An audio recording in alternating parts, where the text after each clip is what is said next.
Pause dampeners. Cut into feed. Begin transmission. This program is intended for mature audiences. Parental discretion is advised.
My connection is ass. I'll already say that in the beginning. I'm doing too much at once right now, and it's all Jonezer's fault. I blame him. And as a matter of fact, since I'm blaming his ass, I'm bringing him right on in. What's up, everybody? It's Jonezer, your favorite comic book guy. So let's do this!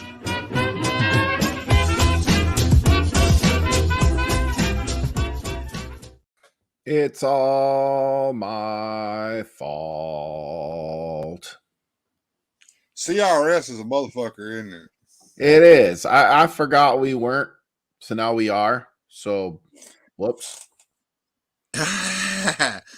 Well, let's see who's actually going to show up, because I told everybody that we weren't the last time I streamed.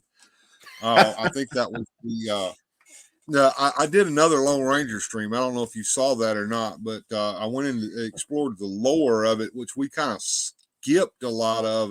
It seemed like it was more like the history of the actual making of the show itself and some of the media that it appeared in. But I just looked back at that and I'm like, I really didn't get into this shit I wanted to get into with that. And so I did the Explore the Lore live stream, and it did pretty well.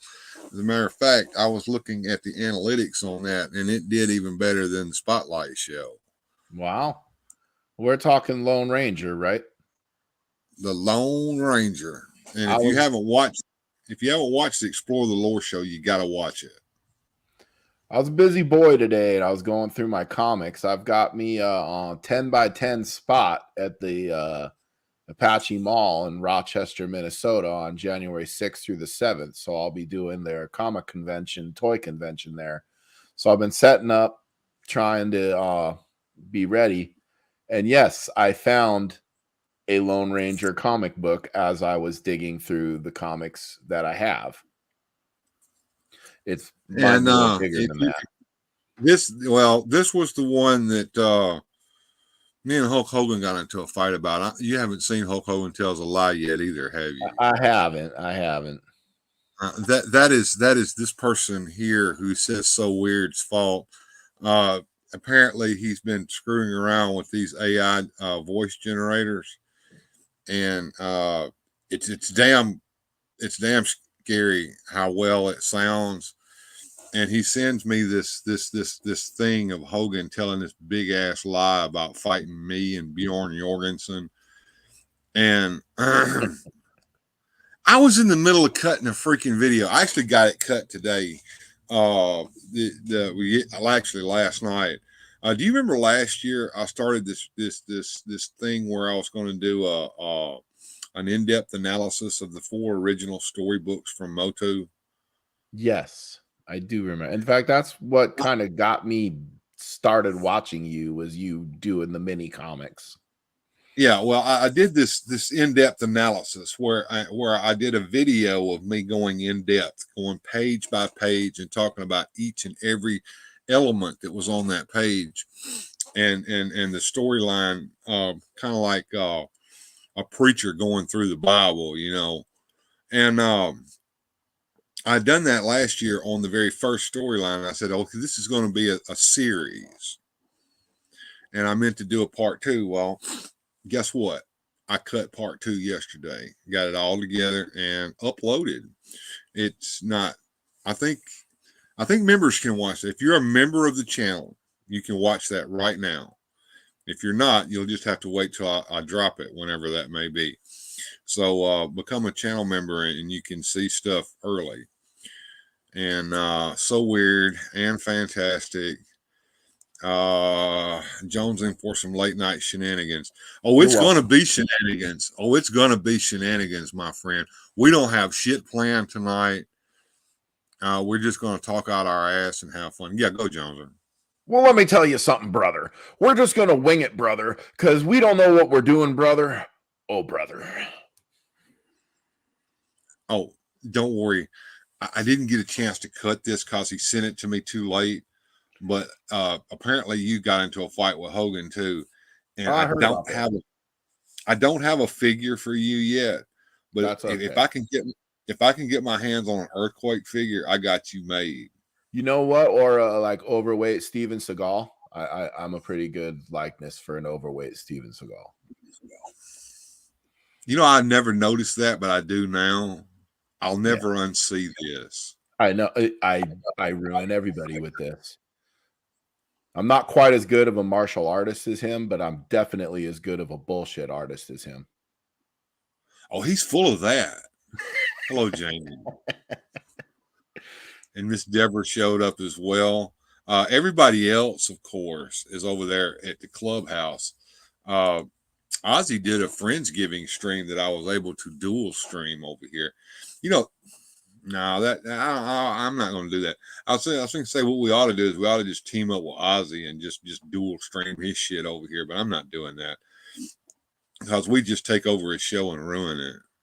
Absolutely. We do our own thing over here. We cut our own jam. We are made of our own cloth.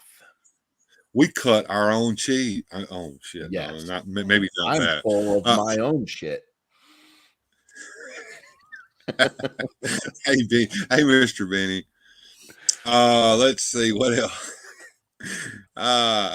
I'm just an internet bot. Johnny doesn't exist. I believe that. I actually do believe that. Jonezer is a good martial fart. Deadly. And then they just fall dead. Yes. Stink bomb. Yeah. You know, I was in the midst of making a thumbnail and grabbing up some logos from the different places that we went today. I was hanging out over there where Black Phoenix hangs out. If you know where I'm talking about. If you don't, well, you're not in the know.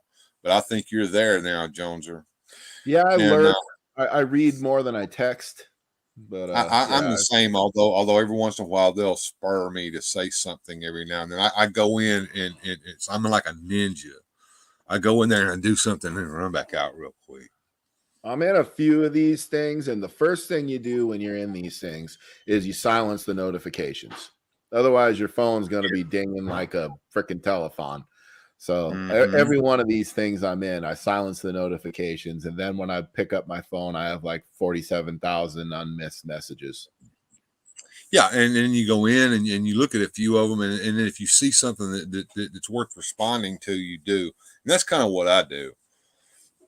But anyway, I ran over there and told them that we were going live tonight. So maybe that's why some of the usual folk came in. Hey, Daniel, I'm glad to see you, man. I hadn't seen you in a while. I hope you're having a good time. Hope you had a wonderful Thanksgiving time. I don't know where in the world you're located at, but if you are, say hello to Carmen San Diego for me. Anyway, we were having a fun day today at my daughter's house, and like I said, I was over there on that chat, and all right, let me explain what a fun day is on Thanksgiving. Well, it wasn't Thanksgiving Day, but it was our Thanksgiving at my daughter's house. She and her mom doing things, my son-in-law hiding from me, and me sitting in the living room by myself. And I sat there for a minute, and I got over there on the chat with all the boys, and I said, should I do a toy hunt today? Yes. Should I film it? Yes. Should I force my son-in-law to go and be my cameraman? Yes, yes, yes. Bonding, family bonding. Absolutely. And that is what we did today. We went first to Walmart, and then he's lame. He wanted to go over there to GameStop, which I agreed to. And that was a complete total farce, a fucking bust. Anyway, after that, we were They got back toys on the in there sometimes, though. It's worth They had a keeping few in there things in because there, every yeah. once in a while they got the heat. Watch the video, folks, and I'm gonna throw that thing down tomorrow and do a Sunday show too. Shit, I'm just ready to go. I'm raring. I can't be away from this shit. It's your fault, Jonezer. Anyway, so I was so we're always on the a bad interstate. influence. Oh, I agree. You still are. Anyway, Yep. so I'm on the interstate on my way back to take him back to his house, which is like 5 miles down the road from where we were at. And I looked at him and I said, "You want to go Target?" And that's like 70 miles away. And he's like, "No, we don't need to go to Target. I'll spend too much money." I said, "I won't let you spend any money, Jack. You couldn't stop me from spending money." I said, "Oh yes, I can." I said, "We're gonna go up there and we're gonna do a Target toy." And I've been up there in over a year. The last time we went up there is when we all went up there on Black Friday or a couple of years ago. He goes, "Yeah, that's right." So he said, "Okay, we'll go to Target." So we went up to the Target, and I picked up a couple of things in Target. I picked up a couple of things in Walmart. I picked up jack shit in the lame ass GameStop. So watch the video, man. I actually had there's a little bit of surprise in there at Walmart, and I kind of did a little more than what I usually do, and it's long. I'll admit it. It's over a 30-minute long video, but every second of it is worth watching. And right now, I'm kind of halfway into making a thumbnail for it. I've got to find a GameStop logo to stick on. It's not gonna be much of a logo. Toy Hunt, Walmart, Target, GameStop. Picture of me on there. You'll see it when it goes up. Shall I make it a members only video and then set it so that it goes public tomorrow as soon as I get it uploaded, because it's in the process of uploading right now, which is why my internet connection is ass. My Target don't have shit, and mine neither, dude. Mine didn't have crap in it either, but I did find a couple of things in there. Ooh, y'all seen the NECA section. It looked like a dozen million tornadoes had gone through that son of a gun. My Target's got the heat, man. I always we find stuff there. Every time I go there, I find something. So I got a good Target. Well, there's two within driving distance of my house. It's a far trip, but the one in South Horn Lake is the ass store. That's the one he and I went to. Now there's one over in Olive Branch that's pretty decent. So, I mean, right up there on the tip of Mississippi, right below Memphis, there's this swath of urban area that kind of merges together, and it's easy to get mixed up because you've got Horn Lake and South Haven and Olive Branch.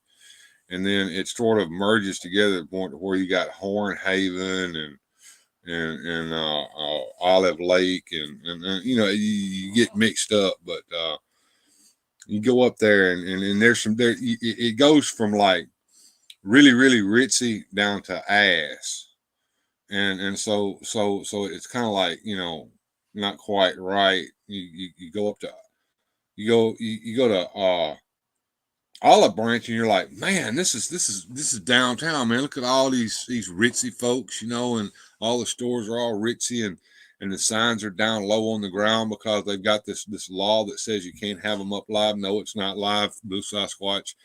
And then as you go into South Haven, it kind of merges into, it's not quite as ritzy, but it's not the ghetto. And then as soon as you cross I-55 and you go into Horn Lake, you fall into this horrid ghetto of nastiness, and that's where we went to shop In the ghetto. On a cold Chicago morning, out there in the ghetto. In the ghetto. Well, Elvis Presley's version of that is the best one ever. That's my favorite. Well, Jonezer, I need to send you money to pick me some stuff up. Jonezer will be more than happy to take that money and pick you up something, I would imagine. I don't even need your money. You tell me what you're looking for, and if I find it, then I'll message you. And then y'all can work something out. You're correct. But we don't need to send no money my way. He's good for it. Black Phoenix 77. Alex says hi. Good to see you, Alex. What is Blue Sasquatch on about here? You got some crazy commercials tonight? No. I don't have nothing tonight. I wasn't planning on doing a show tonight. It's just going to be me and crazy ass Jonezer on here tonight. And if Johnny Sorensen wants to come in, he certainly may, because he knows how to get in here. It's the Bill and Jonezer Comes Alive happy hour. The crappy hour. The crappy hour. Well, because I'm a martial fartist. So apparently I didn't know this. It must have happened one day at work when I was clean smooth out of my mind. But apparently me and Hogan got sucked into a vortex and went to the planet Eternia. Go over to Johnny Sorensen's channel and you can watch that. The hard shitting heroes that went to Eternia. I'm gonna have to check that out. You could play a weird video. I absolutely could play a weird video. As a matter of fact, let me just add a video clip on here and see if it'll play. I don't know. We never know. Let's see here. Raw videos.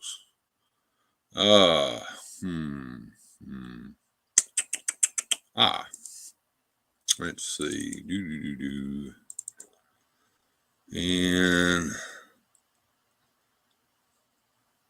I don't know if this will load or not. It may be too big and everything. I don't know. We'll see. That's what she said. Yeah, that's exactly what she said. Anyway, there it's uploading. Let me run over here and see how my upload is going. And in the 8%. Boy, that toy hunt video is going to take a long time to upload. 30 minute, over 30 minute videos. I want to ask you some technical nerdy questions here, Bill. What kind of graphic card are we playing with over on your end? Whatever's in this damn laptop that my nephew made for me. It's a gaming laptop, obviously, because it's got some power to it, or otherwise I wouldn't be able to do what I'm doing. Right. Jeez, right. Bill, show some enthusiasm. Dude, I'm about wore out, but I don't give a shit. But yeah, I'll show some enthusiasm. You'll see. Gojatron. I found Johnny's Cocaine Bear PSA very helpful. I did too. Prince Adam gives us a little PSA on cocaine bears. That Johnny's been doing this stuff. I don't know how he finds the time or the effort to do it, but he's just been dropping this AI shit left and right over there, and it is hilarious. If I had money, Johnny, I would hire you to be my writer. He is funny. He's got some good comedic timing, good sense of humor. Much better than me. I was up at 4 too, but I think my 4 and your 4 might be different. No, I think you're in the Central Time Zone. No, I meant Johnny. Johnny was saying he got up at 4. Oh yeah. His 4 is in the future, and it's ass opposite of what ours is. This video is going slower than Christmas as well, but eventually it'll be there, and we'll see Hogan telling a lie. I'll go ahead and show that on the show live tonight. Hogan doesn't tell lies. He eats his vitamins and says his prayers, and he would not do that to lie. little Hulksters. The That little was a lie maniacs. He wouldn't do Let that. me tell you something, brother, about that time that I was down there in Puerto Rico, and I saw a guy get his eye pulled smooth out of his head back in the back room. I want that voodoo graphics card. I just want some damn voodoo, Jack. I get up at 4. You got me for free. Don't do it. Okay. All right. Well, I'm not going to argue with that. I was more a Macho Man guy. Like Hogan was too vanilla cookie cutter to me. I was a little more of the, oh yeah, Macho Man. Dude, I will never forget the first time I saw Randy Macho Man Savage. And see, I saw him long before you actually saw him. I saw him down there in Memphis when he had jumped ship from Nick Gullis and went over there to Continental with Jerry Jarrett and Jerry Lawler and them. And when he first showed up and Lance Russell was interviewing him, he already had the Macho Man thing going. I mean, he was, oh yeah, I'm the Macho Man, and I'm going to get you, Lawler, and I'm going to kill you. And look, there was a vein right here in the middle of his head, and it popped smooth out where you could see it, and it was throbbing. And I thought the dude was going to have an aneurysm right there on fucking stage, live on television on Saturday morning. I thought his head was going to just explode. Well, and that's the thing with certain performers. They either have it or they don't have it. And that dude had it coming out of his ears, man. You could not change the channel when he was on there talking. And it didn't even matter what he was saying. I couldn't understand half of what he was saying. Well, I could hear the words and I could understand the words, but it was kind of like listening to the Ultimate Warrior. I mean, it was a string of words, and sometimes you couldn't understand shit of what he was talking about, but it was entertaining and it held you. I mean, you couldn't stop. Yeah, but he had a brother demanded your attention, and I mean, my first recollections of the Macho Man was him abusing Elizabeth and pushing her in front of George the Animal Steel and hiding behind her skirt, and the kind of the heel macho. And then later they worked him in the other direction. But to me, I always enjoyed him. I think I liked heel macho better, than he was. I don't know. I'm partial to the heels, but then he did the interview where he had the little creams, and I'm the cream of the crop, brother. Oh yeah. I mean, it's too good. Tower power. Mike Fee likes the cream of the crop. I had that up there just now, but yeah, I mean, and I was gonna say he had a brother named Lanny. Randy Poffo and Lanny Poffo. Lanny Poffo was called Lanny I think he was leaping Lanny in Mid-South, and then he was the genius. And Lanny had a few different. He never quite got the fame that his brother got. No, he never did. And of course, we were little kids. We didn't realize they were brothers because it's kind of like Lawler and his son. They never admitted it. But I remember leaping Lanny Poffo on Continental up there in Memphis. It was a time back in the day, and that was back when you really could tell whether these guys were shooting or not sometimes in the ring. It was a different style back then, a little more rough and tumble and a little more basic, but they got more out of that than these guys do shooting themselves out of cannons and throwing them through glass and jumping off of 40-story buildings. And, they could get more with a wrist lock back then. Well, you know what? I saw something recently that was funny as hell. All right, one of your favorite wrestlers has got to be Stan Hansen. I know it is. Yeah. Oh, yeah. With big chaw at the back of his mouth and half of it dribbling down off of his chin.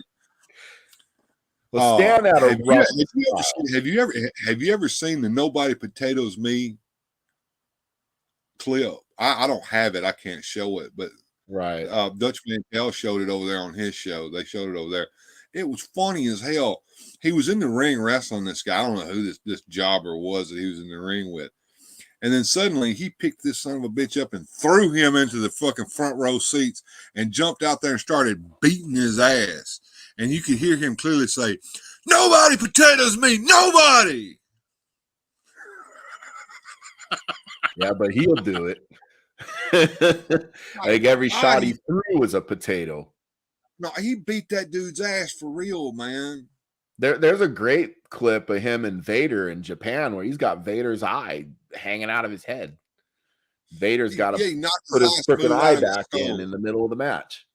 Yeah, Vader had to stuff his eye back in. That's true, folks. Yeah, he's telling her, Johnny. Here we go. He's talking about the trampoline cowboys that we got now. Right. Yeah, that's what it is. It's just a gymnastics show of a bunch of guys who'd probably be working the night shift at the Safeway, and like they don't look like stars, they don't have bodies, and they don't know how to tell a story. I mean, I think Hogan tells some doozies, but Hogan, and he had no business calking down to these guys like that, I don't guess, but he said they all look like people that ought to be bagging his groceries at the store. And he ain't wrong. They don't look like action figures. They don't look like stars. They don't look like anybody I'd be afraid of. I mean, like AJ Styles. I remember AJ Styles. It's like I'm probably a foot taller than AJ Styles, and I bet I could slap him to the floor. Sorry. He doesn't exactly catch my imagination and set my world on fire. No, wait a minute now. I seem to remember a little bitty fellow that's a little shorter than you that slapped the tar out of your fucking chest. That guy could probably fight, though. And I got a feeling that it left a whoop on your chest that stayed there for a long time. It did. That guy can hit. And I asked for it, and we caught him while you were drunk. You asked for it, every bit of it, and you probably sit there and sit there and massaged it like that, and were like, man, I wish I could tattoo that handprint on me so I could see it forever. No, that hurt. I regretted it pretty right away. It didn't help that my wife's cousin was sitting here telling the guy, "Oh, don't be a bitch, lay it in there." Oh my God, he egged him on. Yeah. He egged him on. Yeah, right before he's gonna hit you. Sure. I'm damn sure that Brian Christopher Lawler was not sober when he did that either. No, I guarantee it. Yeah, I guarantee it. He was not sober at all. In fact, I want to say he died like a month later. Oh my God, it was that late in his career. Yeah. Yeah, he committed suicide in jail up there in Dyersburg, Tennessee. Yeah. I don't or whatever you want to believe happened, I don't believe he committed no suicide in Dyersburg, I Tennessee. could see it in a way because he was a shell of his former self when we met him, which was sad to see. But he was at least in a good mood. Well, as far as content goes, I mean, I got to save some of this for tomorrow, but let me see if I can. This, of course, with me having one bar, this is really going to tax the system here. I'm going to try to pull up the toy cam. If that wigs me out, Jonezer, you may have to tell me so in private chat because I may not even hear you on here. But we're going to try this. It's live. You never know what's going to happen when it's live. And of course, Jonezer will sing to you if I go away. I will. That's not only a promise; it's a threat. It's not a threat. There's no threat involved in it. That's a guarantee. I got a song pick and everything. Oh, I'm sure you do. I'm sure you picked that song just so you could in case this ever happened. It's my chance. You never know what's going to happen on the Weird Fantastic Toy Show. All right, It would not be unusual if it was Tom Jones. It wouldn't be unusual at all. All right. Might happen every day. Yeah, might. Never know. All right. Do. Entertainment Now, Earth. Yes, this showed up at the post office today. Now, let me give you some backstory on this. The only thing that I'm aware of that I have ordered from Entertainment Earth was a pre-order for an Aquaman figure from the Superpowers line that I forgot that I didn't cancel the order of, that they told me that they shipped. That box is way bigger than Aquaman. If there's just one little Aquaman figure in that huge ass box, I'm going to be really, really surprised. I'm betting it's an Aquaman with probably some invisible jet or Batmobile you forgot you ordered too. That's what I'm afraid of. That is exactly what I'm afraid of. All right, so let's throw some light on the situation here so we can see a little better. And let me get a sharp object. And let's see what's in here. I'm curious.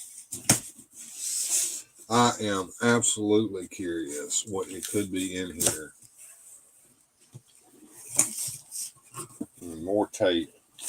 All right. The tape. Yep. I don't get much from Entertainment Earth anymore. Do you, Jonezer? No, I usually don't order from them at all. Yeah.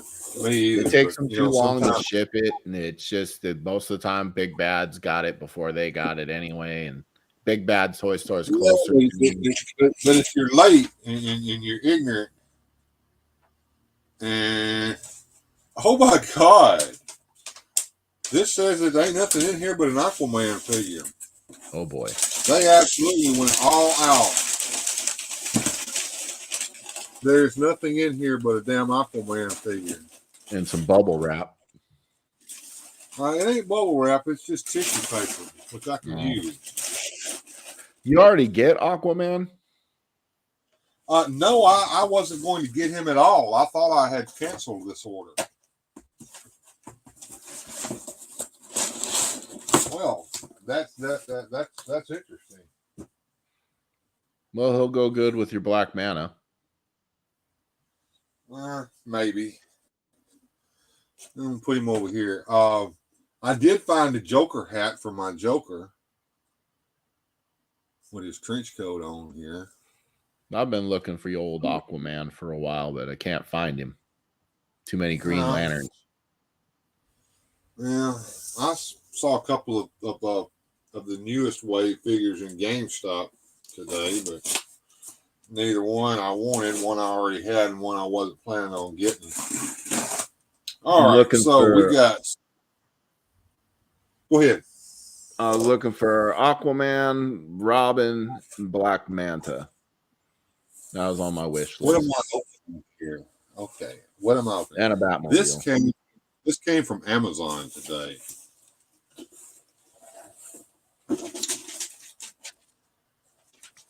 And believe it or not, this thing shipped from China. And it shipped very quickly because it went by air. Because Amazon was actually the one that shipped it from China, which is weird. But I finally found your toy cam on full. Sorry to interrupt. I just no point having do that. Here in a bubble. How do you do that? Okay. Look at my thumbnail down there in the green room. Yep. And you'll see a little picture of a man on it. Yep. An outline of a man on it. Click on that and see what happens. This? Oh nope, that ain't it. No. Down in my picture. Oh, You see where it says Bill down there in the green room? yeah. All right, you see the little square with the little silhouette of a man in Got it. you. Look at you. I'm teaching Jonezer here, folks. He is my protege. I finally found the perfect unicorn for T-Law to ride. What do you think about that Brayer unicorn That should work. I mean, it looks just about as close to what we saw in that mini comic as you're gonna get. That is Solaris from Brayer, and I've seen that in several different packages, but that was the one that I found. Now, the only thing I don't like about it is it's got like glitter all over his mane and tail, but otherwise, I mean, it looks pretty good. I think on film you won't be able to see that, but No, you're kind of blurry today. I don't know if that's because of your upload or what. it's because of it. Yeah, it's because the fact that I'm getting compressed a lot just to get me out here. So I'll you're bring not me back up. glitching or skipping or anything, but you are kind of blurry. Yeah, I understand that, and it's because I have one bar,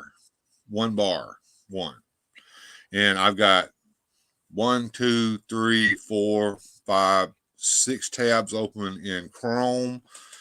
I've got GIMP open, and I've still got Movie Maker Studio open, which I need to close. Well, if you don't mind, Bill, I think we need to take a commercial break here. So hold on a second here.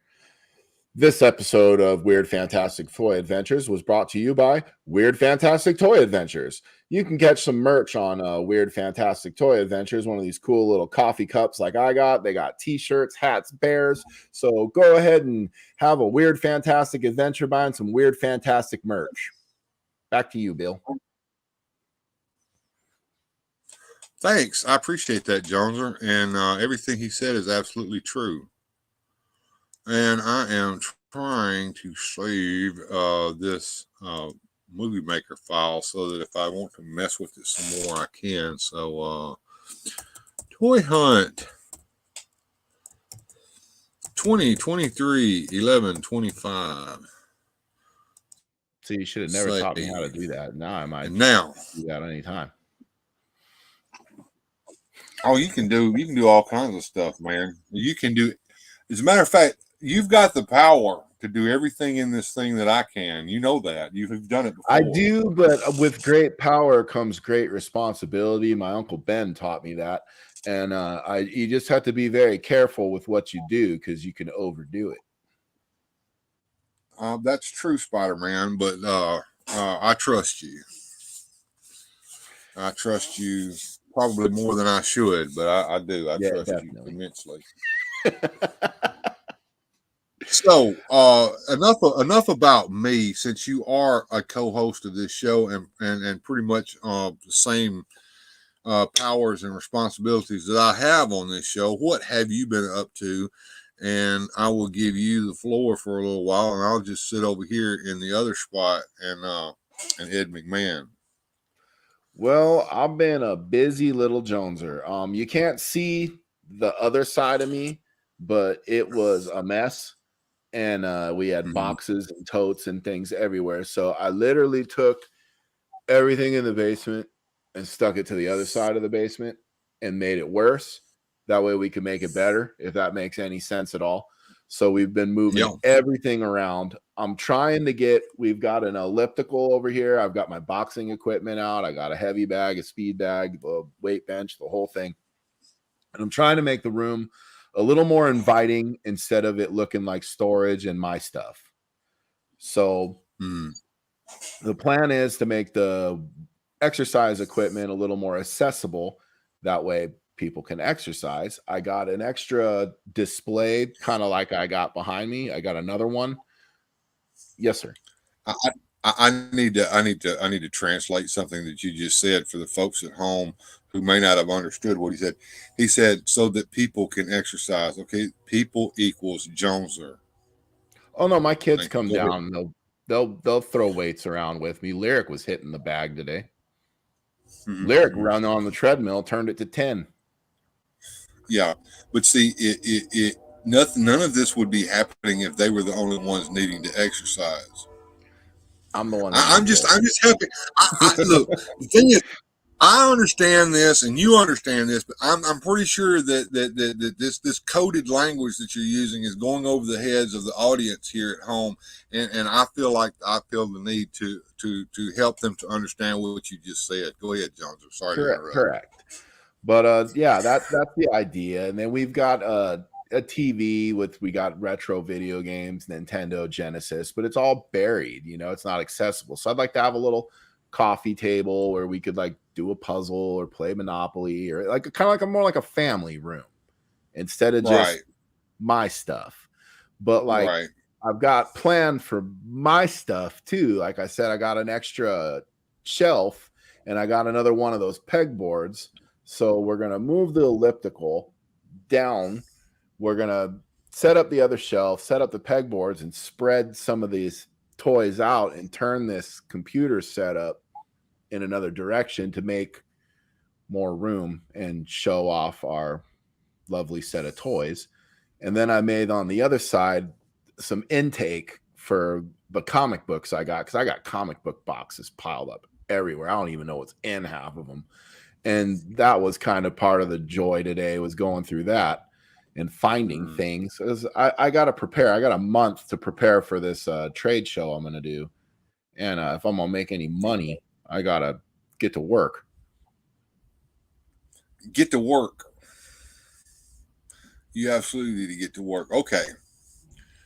All right. So I've got this video uploaded here to StreamYard that I want to show. It's about 3 minutes long. Now, this video has already been uploaded to the channel. After this show's over with, you can go watch it as many times as you want to. It is done quite well. I was surprised.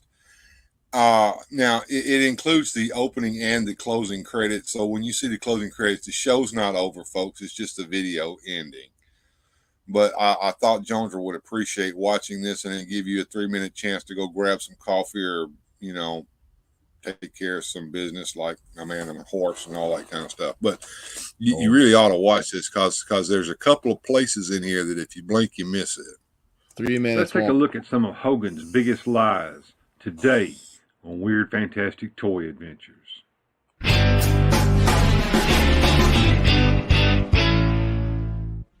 Before we begin, I just want to remind everybody to like and subscribe and share this video. It really does help.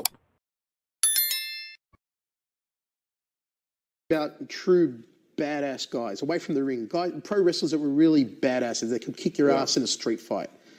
Over your time, who were some of the genuine badasses? I mean, I heard stories that Haku back in the day was a legitimate badass behind the scenes. Who was the greatest badass in your opinion? Haku, for sure. Andre, no one ever tried him or tested him. He was just, Andre boxed for a while. Andre was a Golden Gloves boxer. Plus, he's not even, you couldn't compare him to another human being. Andre was a force to be reckoned with. Swede Hansen, an older wrestler when I first came in the business, was pretty well respected by a lot of people. And Brad Riggins, as far as taking care of himself, was really good at taking care of himself. And a really tough kid that we ran into. Mm-hmm. Well, brother, back in my day, I once wrestled a guy with a pet tiger. I think his name was Bjorn something. That guy was lethal. I suplexed him and ripped my back. Then Bjorn hit me with a chair shot, knocking me out on my feet. And then his pet tiger mauled me, and I had to be resuscitated on the Spanish announcer's table. Brother. Mm-hmm. In 1998, brother, I was at an all-day audience signing, some kind of convention for losers or whatever it was. Well, I about to go home when this guy, the very last guy, tries to get me to sign his Lone Ranger comic book. Think his name was Weird Late Night Bill or something. Odd name. I said, look, brother, I know I wrote it in my sleep under a pen name, but nobody's supposed to know. It could get me into some kind of legal trouble. Well, he flew into a rage, started choking me. I grabbed the comic book and tried to slap him with it, which only made him madder. I didn't want to hurt him, but after he used a Russian leg sweep on me and tried to hit me with the chair I had been sitting on all day, well, brother, I did what you had to do. I wrapped him up in a chokehold, but he collapses and goes down on me real fast. Before I know it, he springs up and gives me a cheap shot in the family jewels. I knew then, brother, that these fan cons and signings are dangerous places and thought, yeah, it's time to go home. I don't need this crap.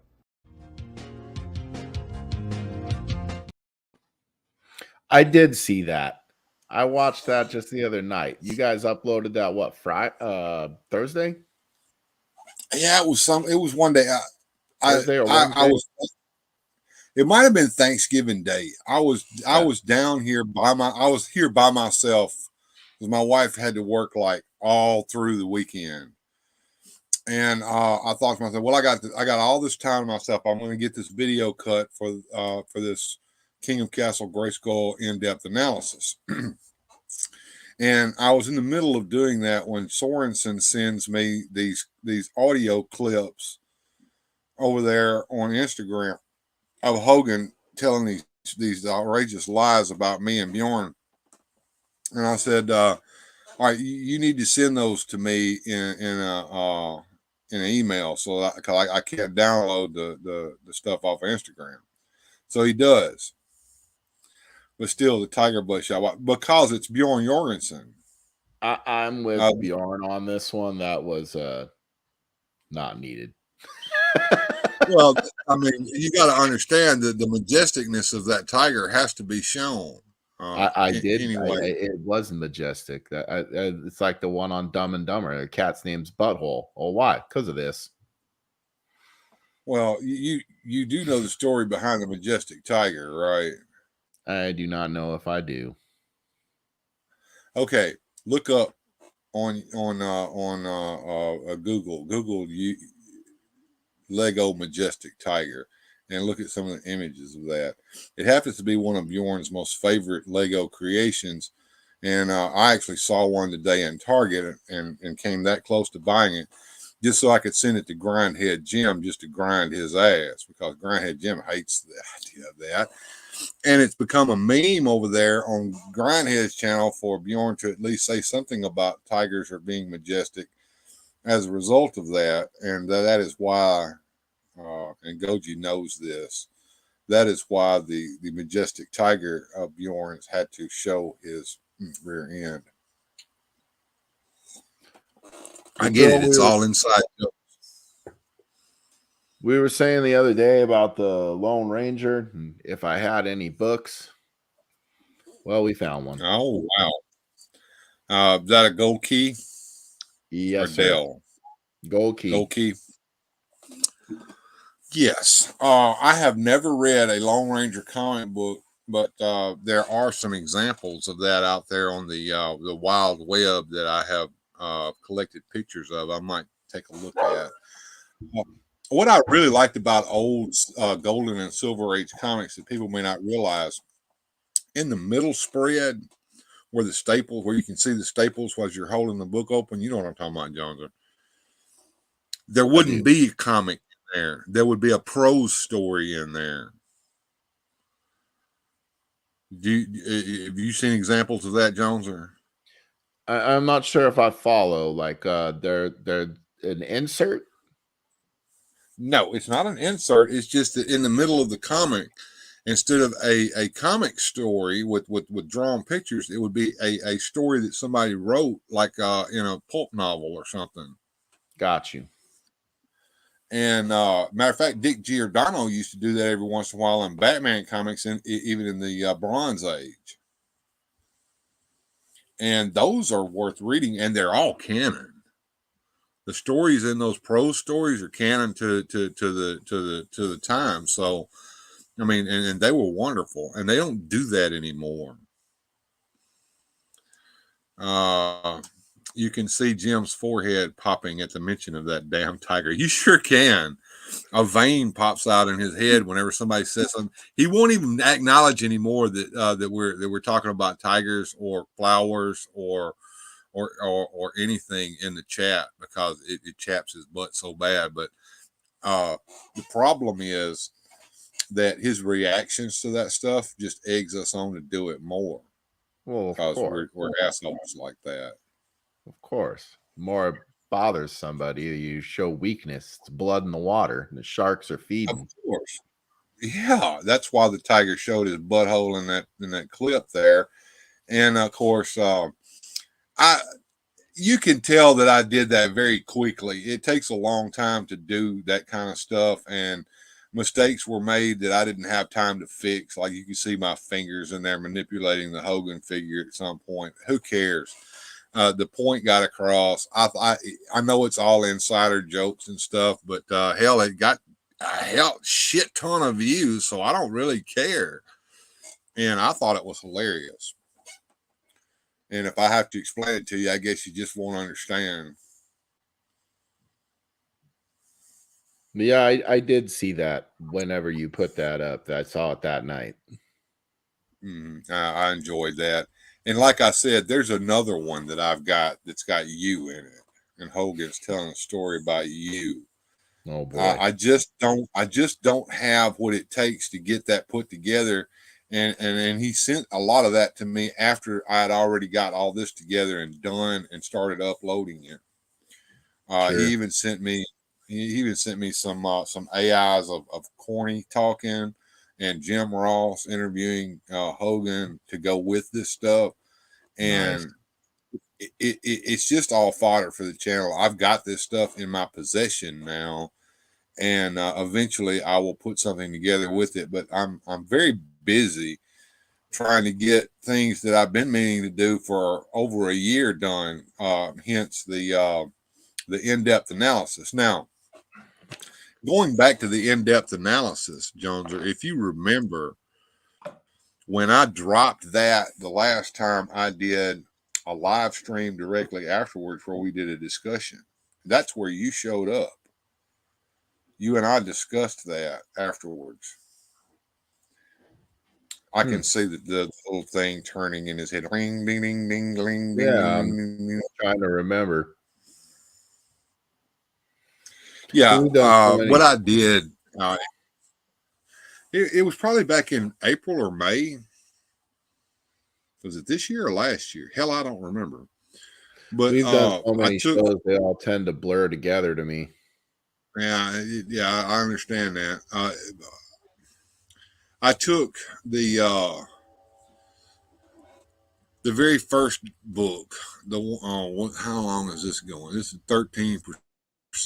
God, dog, it's gonna take forever.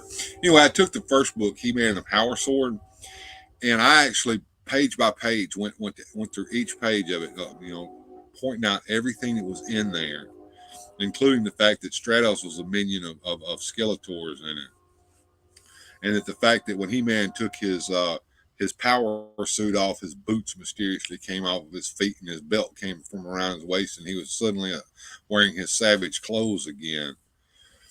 And I talked about all of that in the video that I posted, and then afterwards I ran a live stream, and you and I were in it, and we discussed everything that was in the video in greater detail as a panel. Me and you talking about it back and forth. And I was wondering if I should do that again with this one, and like do it on a Saturday night or a Sunday morning, because that video is going to drop on Wednesday next week. And I'm not doing a live stream on Wednesday. We're not doing a live stream on Wednesday night, folks. I don't care if Jonezer says, "Are we doing a live stream tonight on Wednesday?" I'm like, no, we're not.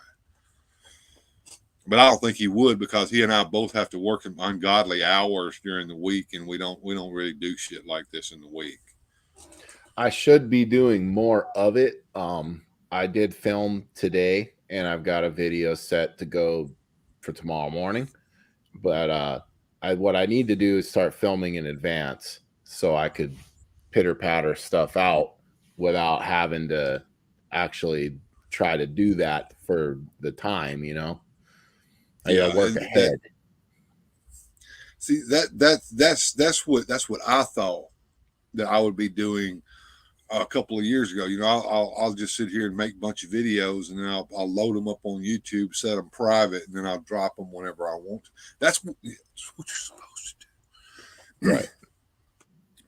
But when you're a lazy ass procrastinator, it doesn't happen that way. I don't know if you suffer from that, but I do.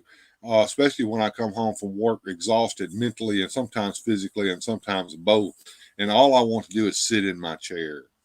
No, I have the same problem. And the thing is like I'm one of those folks where you can't call me lazy, but I might sit on the bench, but once you get me off the bench, you can go get me back on it, until I fall into a pile, and that's and a lot of that like that. Yeah, a lot of that. Well, a lot of that stems from the fact that a lot of times you have to have a motivation. And if the motivation isn't there, you're not going to move me. I'm a stone at that point. But once the motivation hits, and I like it hit this weekend, I've been motivated all weekend long to the point to where, and it's not like I'm ignoring my family. My wife had to work all weekend long, and I'm not hanging out over at my daughter's house. That's a bore. So all I did was sit down here and start putting things together. And I didn't get everything done I wanted to do because it takes so long to do any of this. And if you ever start doing a YouTube channel and you start cutting videos, you will understand what I mean. Right. Well, and we all learned little shortcuts, like I've learned some shortcuts doing stop animation or how to edit video or planning something where I know it'll be easier in the edit room than it would be had I did it the way I wanted to. Like, for example, today I filmed a video game screen, which was extremely easy because all I had to do was put my little window in the corner, film a run of me playing the video and game and talking over it and not being interrupted or making a mistake, which I got a flawless run, and then just lightly editing some stuff in it in the beginning and the end. It was easy. It took me maybe 30 minutes to film it and another 30 minutes to edit it, and it took longer to upload than I'd spent time working on it.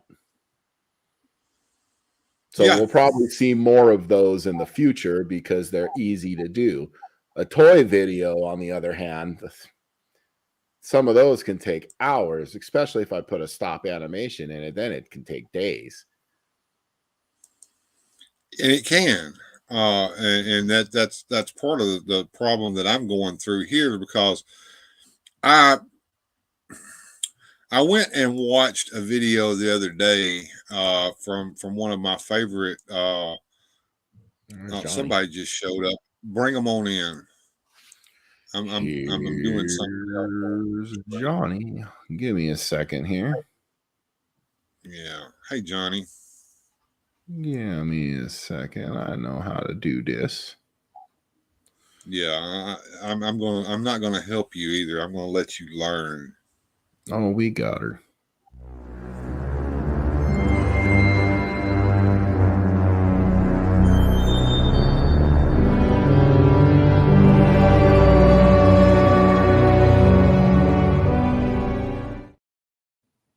Hey, what's up, Johnny?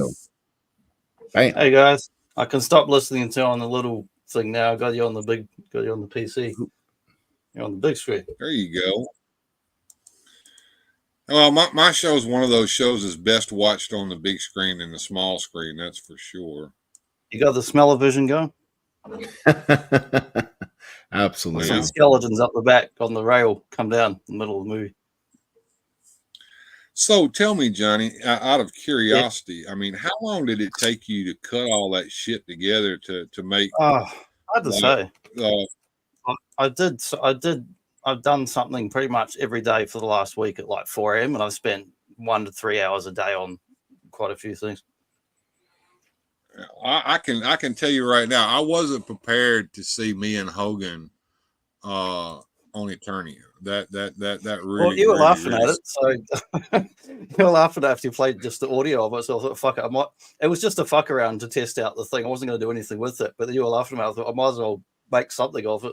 Well, just as a test, you can't help but to laugh at the shit, and then I laughed even harder when I saw that you took pictures of me from my thumbnails. Well, I had nowhere else to get them from. It was funny. From somewhere. It's funny. It's funny. It's funny. You got this fucked up machine. He's got this fucked up machine over there that doesn't look like anything that I ever fucked with at work. But it's just a machine, right? And I'm sitting there looking at it like this right here, Yeah. Nice. If you guys haven't seen this, please go see this. It is so fucking hilarious. No, I gotta check. Yeah. Johnny does look. I sent you the original file too. If you want to fuck it on your channel sometime, replay. You're welcome to. Gojitron, I'm telling you, man, this AI shit is so real that this guy below me, he ain't real. He's an AI generated thing altogether. Max but Hedren. They've gotten so good at it that you can't tell. Yeah, I mean, even look at the eyes. I mean, they've gotten past the uncanny valley on there. But I'm just curious though where you're getting these voices from and how you do that. How did you do mine? Well, you have to ask Jim Largo because he's got the inside secret. I asked him. Anything I do is just like Largo had something to do with that. Hold on. Largo had something to do. Well, no. I asked him what he used for his G.I. Joe one with that voice because I've fucked around with a bunch of different ones. Mostly I wanted to turn more old articles like the Batman articles into audio essays, but I wanted a good American gravelly speaking voice that was easy listening because I can't stand listening to my own fucking whiny nasally voice. I don't want to listen to that on like an essay thing. It's different in conversation. So I've been messing around with stuff for months, and I asked Largo. I found a bunch of ones that were shit, and Largo found really good natural speaking ones. I said, "What site are you using?" And he sent me a link. So, but I didn't. He was on hiatus for quite a few weeks, so it was a while before I heard anything back. Yeah, he does that from time to time. But here's the thing: I'll send you a link to it later. Yeah, please do, because everyone that I've ever gone to makes me want to pay for something, and I'm like, well, this one's a pay one too, but you can get a certain amount free per month, and I burned through that in like not even 2 days. But the voices are really good. I'm like, fuck, I'm just going to fuck around with this for a week, pay for a month, and I probably won't pay for it next month. It was only like $20, and there's not a fucking ad for this thing, so I'm not going to mention it. But I was real happy with the voices. So let's just save them. So even if I don't use it for a couple of months, I can go back and use the ones I've already created. Okay. Well, I was just curious. Now, what do you have to do to train it to like if you want to mock my voice, you give it a sample of my voice, and then I'll tell you what I did step by step, like the short version, because I probably used about 5 different programs to do it. But like if you're cutting anything together from different resources, you typically jumping from one program to another. I use the program to download an offline. Whatever I find on YouTube, whether it's He-Man or Skeletor, your voice, I download it offline so I can actually then extract just a piece of that. I put it into a video player where I can edit and save like 10 seconds or 20 seconds of just that person speaking with no one else talking, because it'll fuck up the voice clone, and hopefully no background music. So he looks like the cleanest sample. Or even tell he's on the page, look for a clean sample. And then save that. And then I turn the video into an audio-only MP3, not an MP4, because otherwise the file's too big. Then I uploaded that onto the voice clone thing, and it makes it in like 10 seconds. It's very fast once you've got a clip. So I tried my own voice last night, but I was doing like a silly voice, like, like, whoa, yeah, my tool bit, something like that. And it gave me something different enough I can use for another project. Okay. I might have to ask you about this, Johnny, because I've been trying to do it's easy to use, like the actual program, but then you've got to like get the sample from somewhere to clone. Because I've been trying to do Dick Tracy voices, and I've got to do all the voices. Some are harder than others. But right, but it's like if you have even something that could even change your own voice just a little bit, enough to where they all don't sound like me.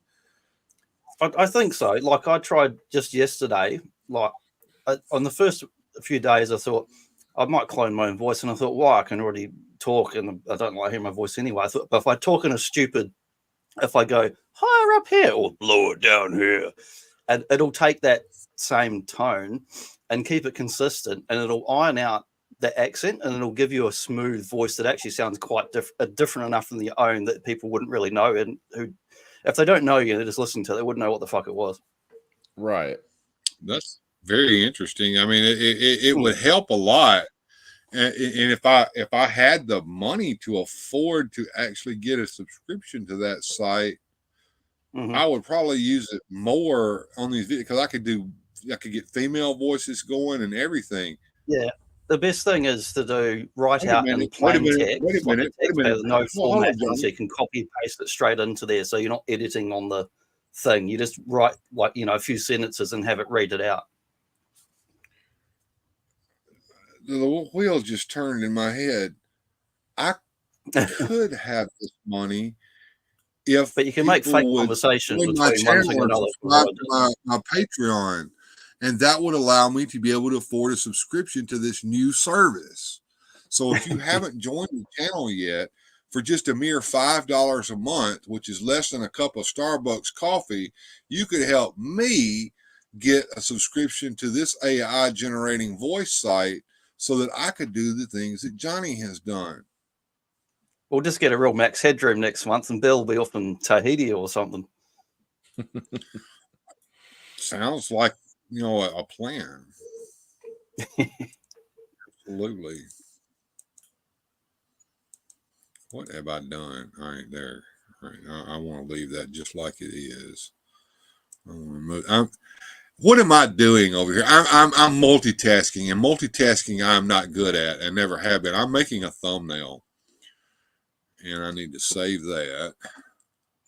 I always say to people at work, like when I ask them to do something, they're like, "Well, I'm doing 100 things at once." I say, "Well, just try doing one of them right." One well. Yeah, that's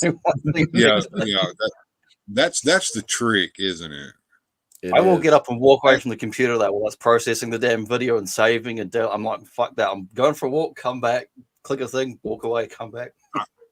Done that before too. Hang the washing out. Yeah, and I have to save my work, because I found it much easier to work from a file on these thumbnails that I already have created. It's an XCF file that works in GIMP, so that when I go back to it, I can still continue to edit, and I still got all my layers and everything in it. And then that has to be exported. Yeah, that has to be exported to a file format like JPEG or GIF or PNG. I prefer PNG format.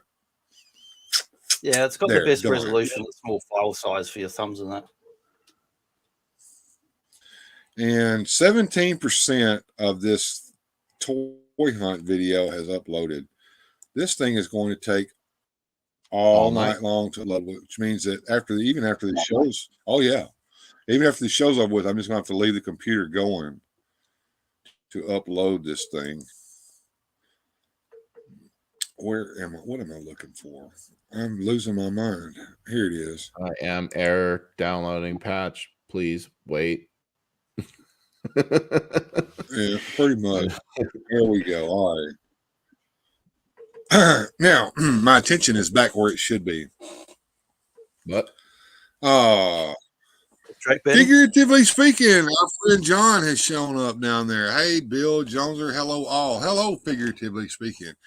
Are you in the mood to come on the show and shoot the shit? If you are, I am going to send you a link to come in here and invite you, because I haven't seen you in forever, but I did watch some videos that you did recently today. And he has got a better internet connection now. So awesome. It's not as bad as mine is anymore, but it's not as good as it should be. And mine is awful. So where I need to be, and I need to go to find him.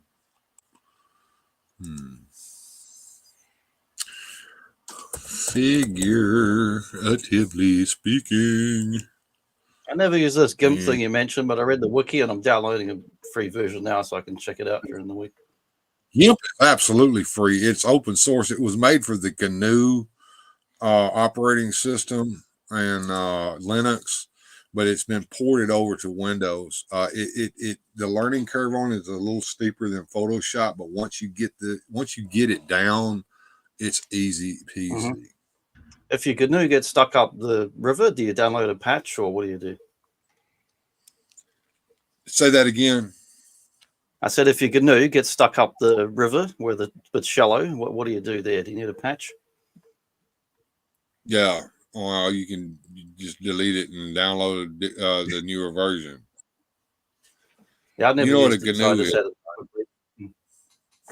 had it. Yeah, I know GNU is pronounced new, but the nerds always pronounce GNU GNU. So that's why I pronounce GNU.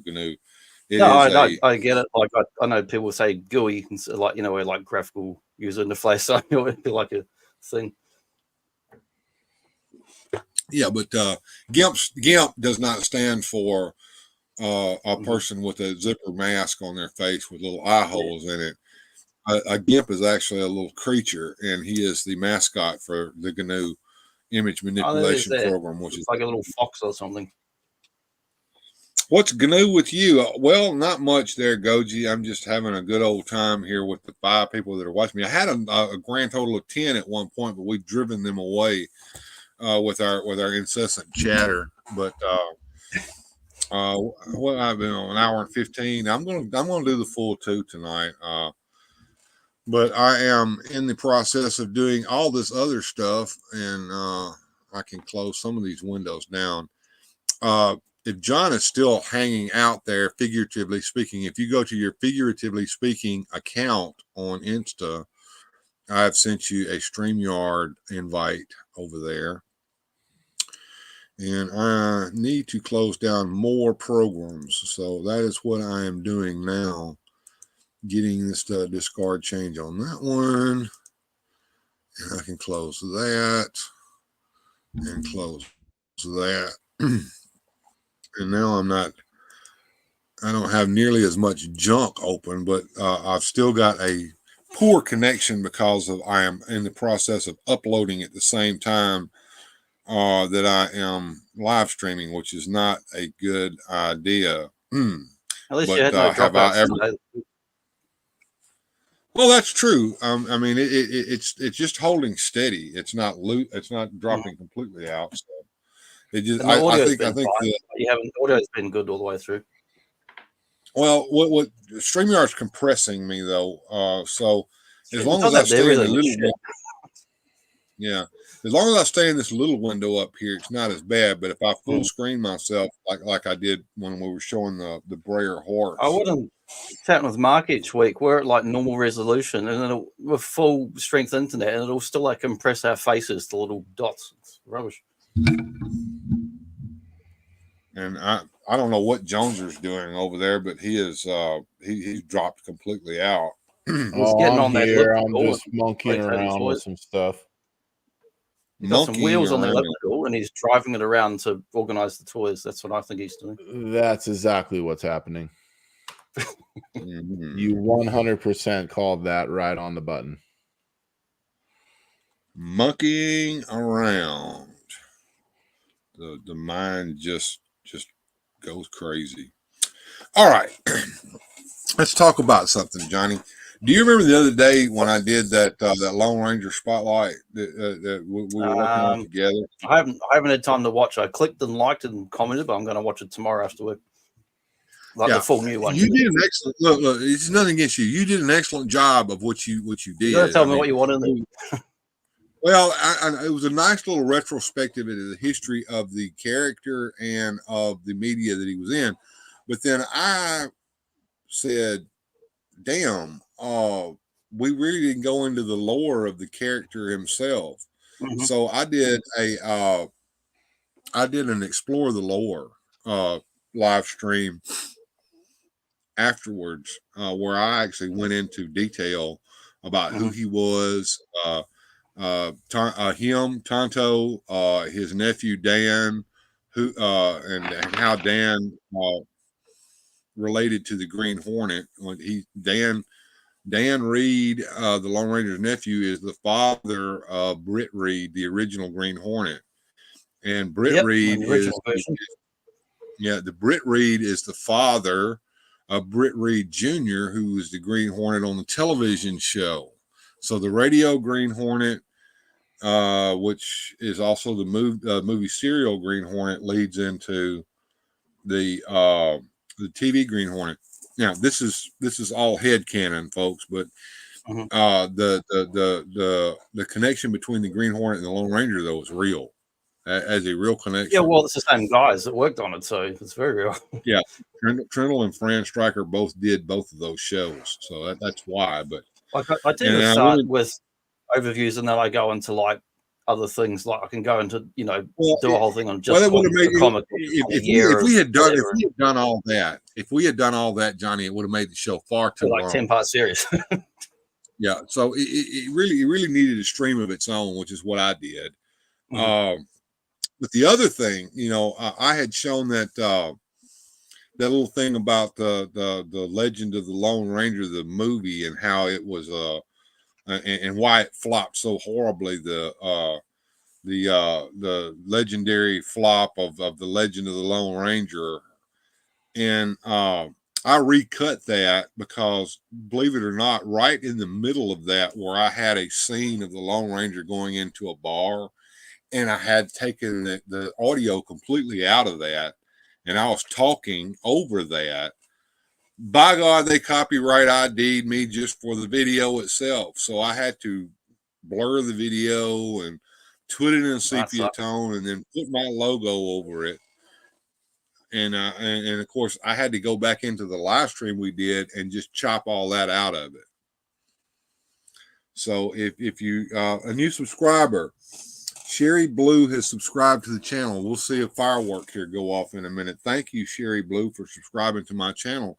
Apparently there are people watching that I know nothing about. But yeah, it's great. The Legend of the Lone Jonezer will never die. That man knows a few horses. And there's no connection to the Seth Green Hornet. That show. Well, that movie is garbage. Matter of fact, Goji, I had put that completely out of my mind. There we go. Sherry Blue just subscribed. Thank you for subscribing. I appreciate that, Sherry Blue, for subscribing to this channel. That it means everything to me to get these subscribers. But yeah, Goji brought up that crazy Green Hornet. We can never forgive him for mentioning that movie. Then. Yeah, I mean that was unnecessary, Gojitron. That was more unnecessary than the butthole of the tiger. Start a rivalry. Hey, look, George Valentine. Good evening, sir. And chat. Sorry, I'm late to moving furniture. Hey, it's okay, man. Don't worry about it. You didn't know I was going to do the show tonight because I said I wasn't, and then Jonezer came along and what we're doing tonight? What's the topic going to be tonight? And I said, oh, you want to stream? I can fix that.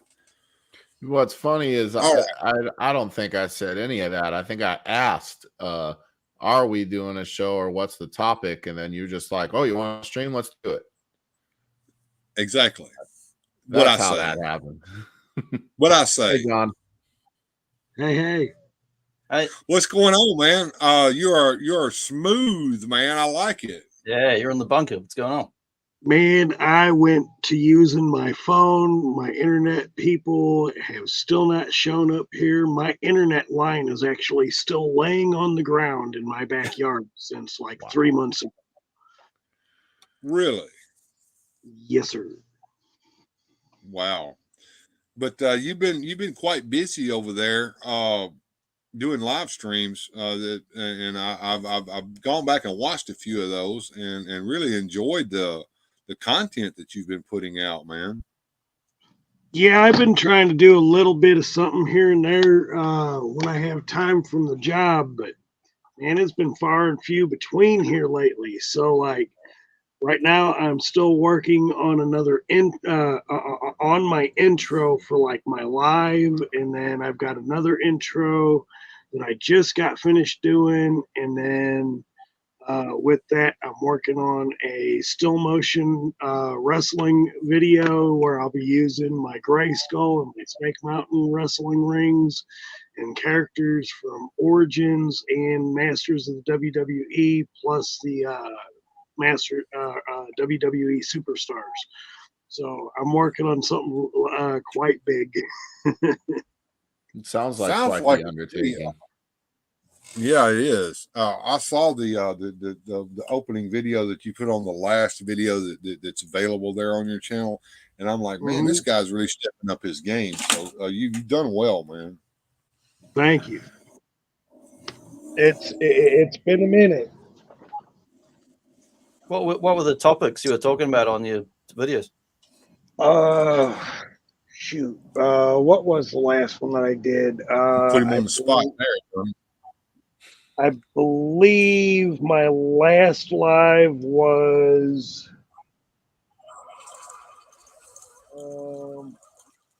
wow, what was my last live? My last live, I believe, was something from G.I. Joe Classifieds. And then, of course, the next one that I'm working on right now, too, as well, is classics mixing with Masterverse. Nice. Yeah, I love this thing. This is my favorite piece. I was tempted to buy one of those a few months back. They had a reasonably priced one on eBay. I wanted that, or I also wanted the She-Ra's horse from the classics to go with the Masterverse for you. Oh yeah, the Swiftwind. Yeah, I've got that too. Yeah, 500 Australian it goes for now. Oh no! Wow. I actually picked mine up for a really, really good bargain. I went to eBay, and it's something that I kind of somewhat do. But if I can find a really good deal, or because I have a store too, so therefore I can usually mix and match with certain traders. And he gave me a really good deal. I only spent like what was it, $120 for Swiftwind, and unfortunately, Swiftwind didn't come with a box, unfortunately. But he also got me an arrow with bow, and I got a real good deal on that. I think I paid like $250 top total. Yeah, I picked up a bow figure cheap a few months back, and the horse for him was a bit cheaper, like half the price of the She-Ra one. And I went, if I get that, I want both. I don't want to get one when the other one's the one I really want. Right. Well, what's funny is with Arrow actually, Bo's horse Arrow actually comes with a set of wings as well, because somewhere in the line, Bo's horse became a Pegasus. So I was just like, okay, that's different. Yeah, just a buckaroo, so yes. So do I understand you right, John? You saying you have an eBay store? I do. You'll have to send me the link to that through Instagram or whatever so I can find it. All right. Yeah, because I'm on it, but I'm not. I haven't been on it here lately because of the holidays. So sure, I've got a few things. I've got a few things on it, and then I have been collecting some comics here lately, and I've gotten really big into these re-releases. Oh yeah, those are cool. And I really like. I'm really loving that. And yeah, then facsimile covers are really neat, and especially like the one you pulled up there. Like most of us are not going to be able to afford to buy that book. So we can see them properly. Well, yeah. I wanted to try to get to George there. He is asking us an off-topic question here, which is fine. He said, any suggestions on where I could find a combat TV show board game? Not sure I understand. I'll try eBay, like swap meet. No idea. Yeah, that would depend on what kind of combat you're talking about. Does it mean the Combat TV show? I think he is talking about a TV show. Let me. Well, he got Combat with a C, the capital, so I assume it was a TV show. There absolutely is such a thing. Let me see if I can pull this up. And okay, can y'all see this? Yep. All right, that's Board Game Geek, and this is the. Let's see if this will show up. Oh, Some on eBay. I'm just browsing now. So Yep, that one, this is 1963. yeah, board game made by Ideal. That's what he's looking for, folks.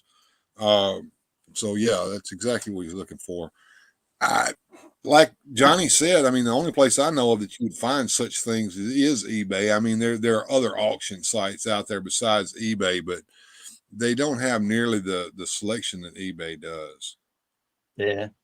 And Johnny, are you looking at those right now? Can you tell me some prices? I'm looking at eBay right now. It's showing pretty much the same screenshots what you've got there. Mm-hmm. I can see the parts, the boards, little figures of men on cards, spinning dial, and some kind of disc-looking things. Mm-hmm. Starting bid, $100 Australian, which would be some counters 50, and $60 million. Wow, that's It does say 1963, so it's got a lot of pieces.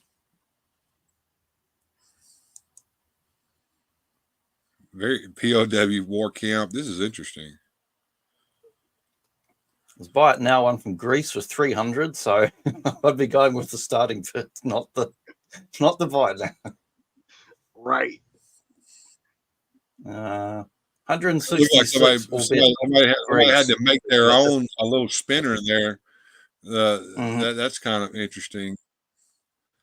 Here's a picture of the board with the counters. So if you want the American one, seems the most expensive. The international edition seems to be a little bit cheaper, but then you're paying international postage as well. That's kind of neat, but there you go. I've seen at least 20 different ones on eBay just then. Yeah. There you go, John. George, there's your answer. But if you want a deal, like a trade show or something. What Johnny said, yeah.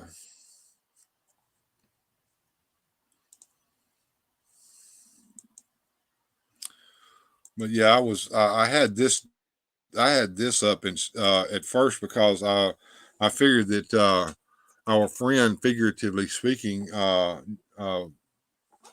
Motu John down there needed something to spur his memory. So I got his YouTube page up.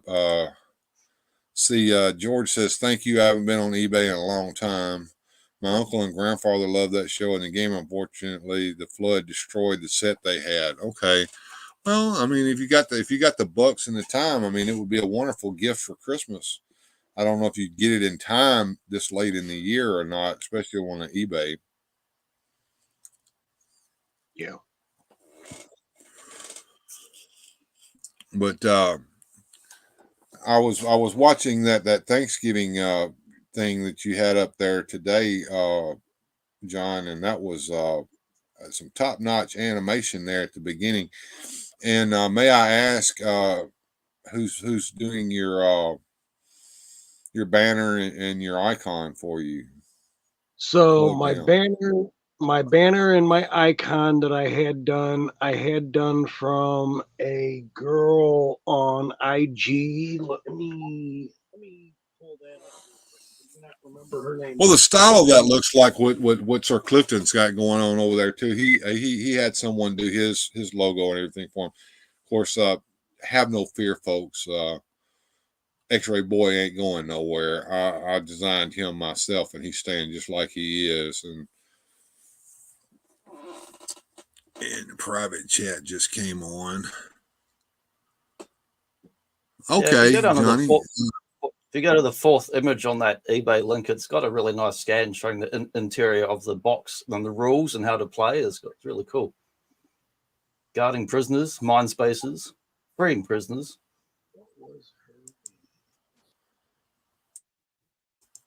All right, there is the listing on eBay, and it says Australian $99. Okay. Yeah, there's the inside box with the rules. Yeah, that's what I was looking at. Those are cool. So is that it? No. The reason it's saying that is because you've got the Australian version up. Yeah, it's just like it's just a way cool. for me to take taking good photos of it. Like I've got it full screen, I can actually read what's on there. I'm going to take the AU out of that and see if it'll bring it up in the American version here. Yeah, it will. It will. So it's that one is from. Okay, this is shipping from Australia. Oh, that one actually says it's is in Australia. The other ones were America and Greece. Yeah, this has approximately US $65.21. Means you have to ship it from Australia, which means that it would take like God. I'd get on a slow boat over here and copy. I wouldn't do it. Probably get lost. Yeah, I wouldn't do it either. I mean, you're paying $65.21, and I bet most of that. Yeah, the shipping is $35.50 Australian, or approximately $24.04 US for Australia Post. Yeah, that one just had the best scans of the actual box and everything. Yeah. Right. Let's see. Here's one for $39.99. Buy it now plus $15.80 shipping. Here's one $84.95. Buy it now $17.50 shipping. And this one's 99% complete. Doesn't say if this one's complete or not. A lot of as is on here. Here's one $9.99, our best offer. Yeah, but we missed some that's pieces obviously of it. not going to be complete. The completed the complete one here is $65.21 Australia. This one up here with a buy it now says it's 99% complete. Yeah, what's the 1%? You'll never find it. Exactly. Here's one for parts for $40. I like when people have a really nice condition of something and they just part it out to ridiculous auctions instead of selling one good item. Oh, I hate that. I hate that. I've seen them do that. You'll see all the different pieces of whatever it is listed in a row in their auction. Like a little tiny accessory, and the postage costs more than the accessory. Yeah, that's crazy. I see like Transformers Metroplex parted out to every individual piece with like 20 bloody pieces.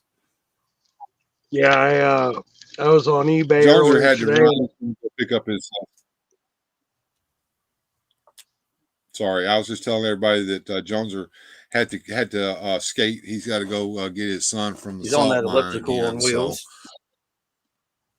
Yes, exactly, and he probably won't be back because I don't think he really intended for me to actually live stream tonight. But you know what, I'm like that. You know, you put a thought in my head at the wrong time, I will act on that shit. So to answer your question, who is doing my graphics and whatnot, her name is Aaliyah Graphics on Instagram. She does a really good job. There was a few things that I noticed in my banner that was wrong. She's working on that to get that corrected as far as my @ for YouTube and my @ for IG. She forgot to add some letters. But right. I got a question about the banner too. How do you actually get the banner into the top of the page? Because I have no idea. I do that. You do that in your YouTube studio. Uh-huh. Yeah, YouTube settings. It's little gear icon settings. Well, let's do this. You know, since we're being all helpful and shit tonight, let me open a new tab. And I may stutter a bit when I'm doing this. Bear with me, guys. Johnny can sing for everybody if I crap out. Oh yeah, it's all Tom Jones and Broadway show tunes. Oh, no, not Tom Jones. If you thought Jones' singing was bad.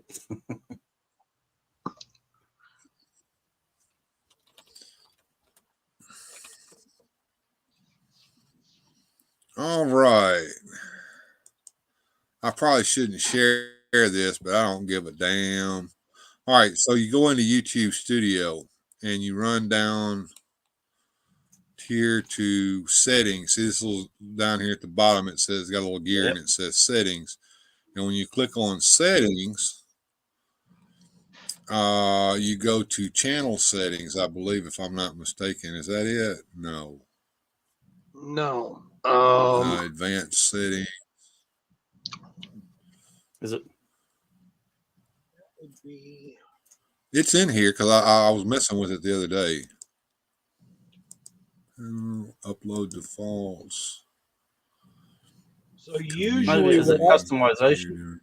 Usually, what I do, I just go into my channel.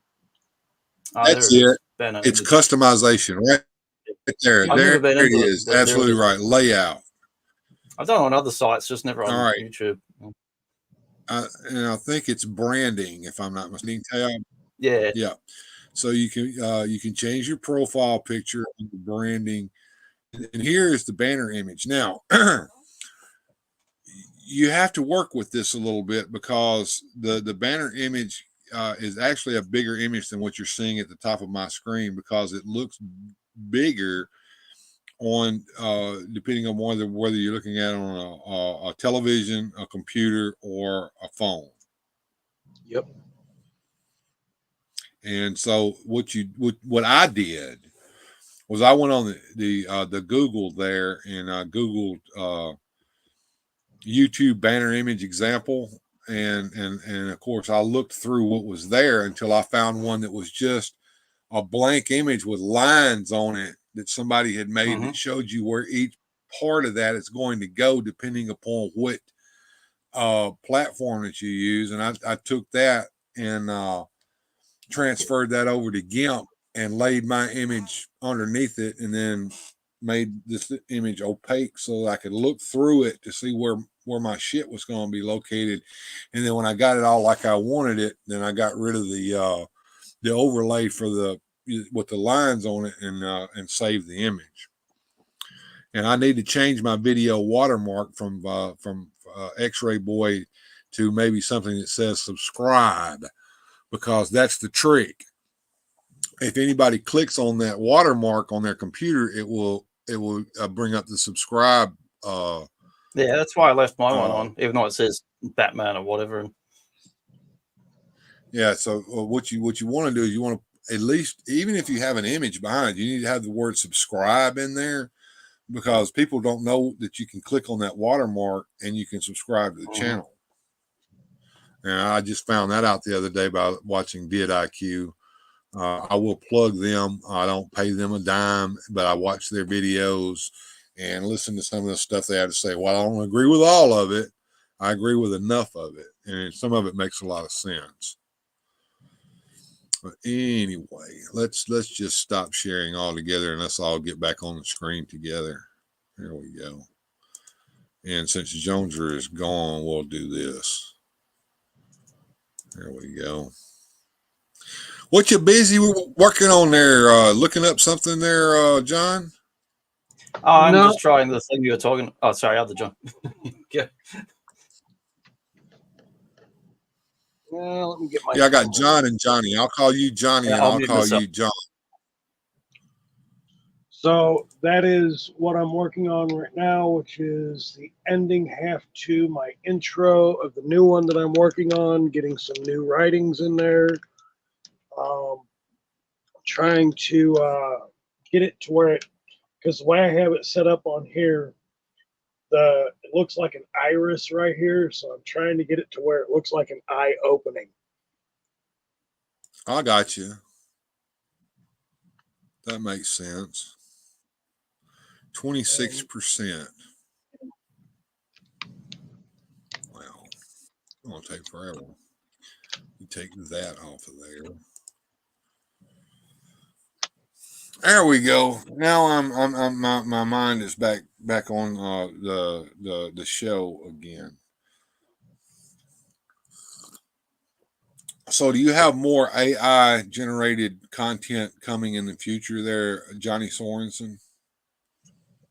Most likely. I'm just experimenting with it. Like, I didn't plan any of that shit uploading last week. It was just off the cuff, thinking of ideas and trying out the voices to see what it would do. And some of them sounded terrible.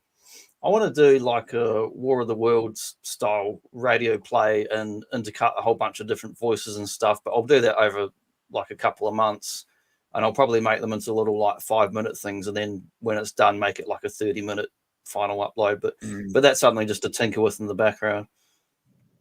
Okay, all right. That sounds like a quite an undertaking there. I can't wait to see what you pull off, though, because it's just to learn how to use the stuff. Give me something to do. Right. Well, some of that stuff that you do off the cuff is probably some of the best stuff I've seen in a while. I can tell you that now. Well, I think of that when I'm having my swim at 4 a.m. at the beach. I go down there and I'm swimming and I'm mentally running through ideas in my head and kind of picturing it like a movie, Yeah. So I keep forgetting that it's summertime down there. You were on here one day with your shirt off. Yep. It's off all the time at this time of year. It's only on because I'm sitting here. But yeah, it's been interesting over here the last few days. I've had 4 days. I'm going on 4 days by myself, doing nothing except working on this channel, and I've got some stuff that's going to come up. Like I was telling everybody this coming week, I've got that in-depth analysis coming, and I'm thinking either the Saturday night show or the Sunday show is going to be pretty much we'll talk about the in-depth analysis a little more, but I started that. I was going to do a series, so it's going to be a weekly series where for the next 4 weeks I was going to go over each of the original mini comic storybooks that came with the figures, and I got the first one cut, and then here it is a year later. I've got the second one. So it didn't happen like I thought it would. Do you watch that channel where the guy does the audio drama of the mini comics? Yes, I've even had him on the show a couple of times as a guest. He did. Yeah. I forget his name. Like it's on my subscriptions, but I Masters of the Mini Comics, and he's got a new one up right now. A new one yesterday. Wizard Vizard went up yesterday. And it says they're going to start doing some other modern comics as well in that same format. Oh yeah, you're talking about Robert. Yeah, Rob. I don't know his name on the channel. Yeah. You're talking about Robert. I've had Rob. Yeah, he's talking about Rob. I've had Rob here on the show a couple of times, and he's gotten really a lot. He started out just doing that like in his garage, and then he's got a studio built in there. He's got all this really high end software going, and I don't know if he's hiring them or whether they're doing this on their own, but he's got real voice actors working with him now. I mean, he started out using YouTubers that were friends of his, but he's gone from them to real voice actors. And as a matter of fact, if I'm not mistaken, Mattel knows he's doing that. And I'm not sure whether they're working with him or not, because they're doing something similar over there on their YouTube channel. I know Justin Rosh ended up working for them. He's doing animations for them now. And if you don't know who he is, he's the guy that did that Motu commercial where the guy goes to the door, gets the package out, brings it in. His kid's over there on the phone. And then all of a sudden you see all the stop motion of He-Man and Skeletor fighting. And then it keeps cutting back between him and his family. Oh, yeah, that was well done. That's a guy by the name of Justin Rosh, and he's got a YouTube channel. Doesn't have very many subscribers to it, and his that original animation is up over there, plus a whole bunch of vignettes about how he did it. And he doesn't care whether he gets subscribers to that or not, and he didn't have very many on that. But he went to work for Mattel doing the animations with the figures that you see on the Mattel creative site on YouTube. Nice. So I don't know whether Rob has made that transition yet or not. I would think that he would probably abandon his channel if he did and make all that money. Yeah, well, that's another way to use YouTube, not just about views and subscribers, but using it like a resume, you know, like for the people that matter for the stop motion. That's awesome. It is, and I hope Rob makes it, because you know he's worked really, really hard on that channel. Yes, he has. Depends who's in charge, whatever year at the companies, though. Like, you know, when they change things and do projects and. It's interesting. Some companies will let you do stuff like that because they know that you're promoting their product for them pretty much free of charge. Well, some like companies Sega are asking famously doesn't care about Disney copyright stuff. Nintendo about will put your ass all day. Yeah. Disney will take your shit down if you do their shit. Mm-hmm. They don't want anybody helping them out. But then again, you know, they've already screwed their company to the point where I think they're gonna have to rethink things over there at Disney, because I got rid of Disney Plus here a couple of weeks ago, or well, about a month ago now. I've been without Disney Plus, and you know what? I ain't missed it. I've never had it, so only thing I wanted to watch was bloody the modern DuckTales, and they finally put it on YouTube for free. So I went, well, there you go. Well, you know, Doctor Who for some reason has moved over to Disney Plus, which, you know, they already ruined that anyway. The last few episodes of that have been horrible, and so without Disney Plus, I've been unable to watch that. But I will tell you this: there are ways to watch that stuff if you want to, and it doesn't give them any money. And I may have to do that if I want to watch it. Now, I'm not advocating doing anything illegal, folks. You can always go to a friend of yours' house who is subscribed to Disney Plus and watch it there. To not do any off-track Mossman betting fights, that's illegal. Uh-huh. Yeah, absolutely. Well, I'm kind of getting to the point where I'm trying to think of things to say. So I don't know, and we're getting close to the top of the hour. Yep. Seven people have stayed with us this whole time. I think I had a grand total of 10 at one point. Oh, an eighth person has joined us. The chat has stayed quiet for quite some time. Nobody's commenting since George Valentine was talking about the combat board game.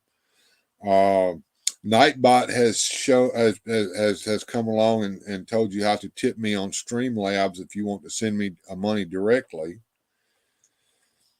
George says, because Disney basically bought the production and creative rights to Doctor Who. Yeah. Mm-hmm. And they'll probably ruin it. It's already ruined. Well, I mean, it can't be ruined any worse than British, they're American. Of course they're going to ruin it. What were you going to say, figuratively speaking? Unfortunately, everything Disney is putting their hands on here lately, they're ruining. And I hate to say it, even the MCU at this point, they're really starting to mess that up too. Oh yeah, the Marvels bombed big time at the box office, worse than any Marvel movie that's ever come out. It just flopped. And the Snow White movie that they were going to do is going to be horrible. As a matter of fact, I think they're going to scrap that project altogether, because I think it's unusable at this point. They're losing money. AI to make a better Snow White movie than the terrible Disney writers. Did either of you guys hear about that movie that they just released called Wish? Yes. Nope.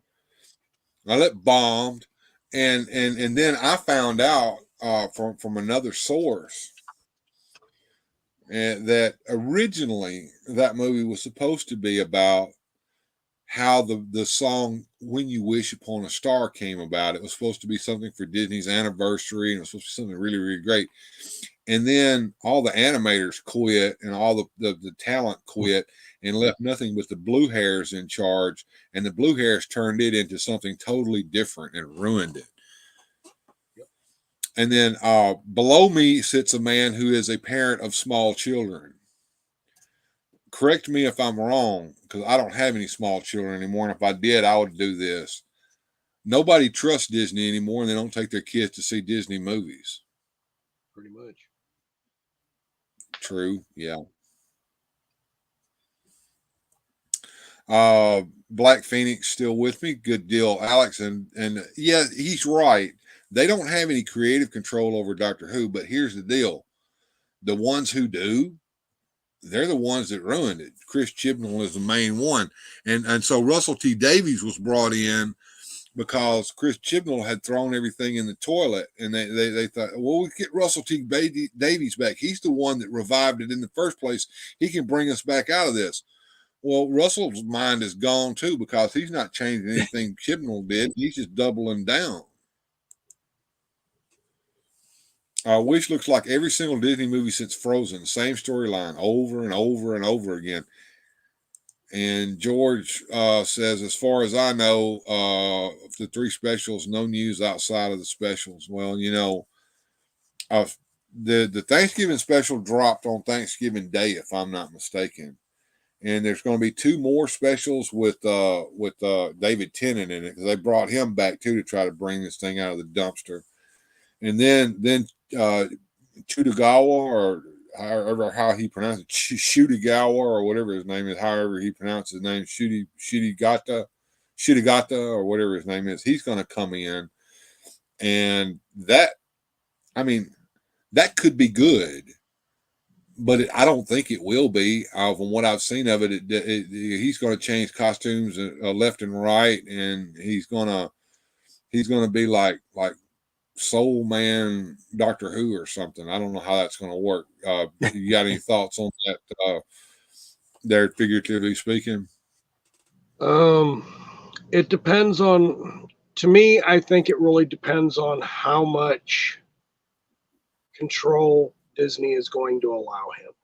If Disney maintains having complete enclosure control, it's going to be fucked up. Well, they're not. I mean, Russell T. Davies, I think in his Bad Wolf Productions, they're the ones that have control over it. But Russell's lost his mind, and yeah, he's been attacking fans. Russell T. Davies was the one that did the Children in Need special recently. Now, get this, okay? They had Davros in that, right? But it wasn't the Davros that we recognize.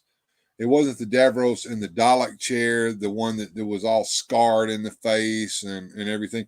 No, he was just a regular guy walking around. And so Russell T. Davies said, well, we did that because we can't have people in wheelchairs being villains, because that villainizes people in wheelchairs. What? No, I'm not shitting you. I'm serious. Yeah, I'm not shitting you. He did. I've got friends in wheelchairs who would call total bullshit on that. Like, what the hell? Have you completely lost your freaking mind? I mean, I guess we can't have Ernest Stratton Blofeld anymore in James Bond because he's in a wheelchair. There's going to be a full series of 8 episodes next year. Yeah, with Chudagawa. What was his name? Chudigatwa?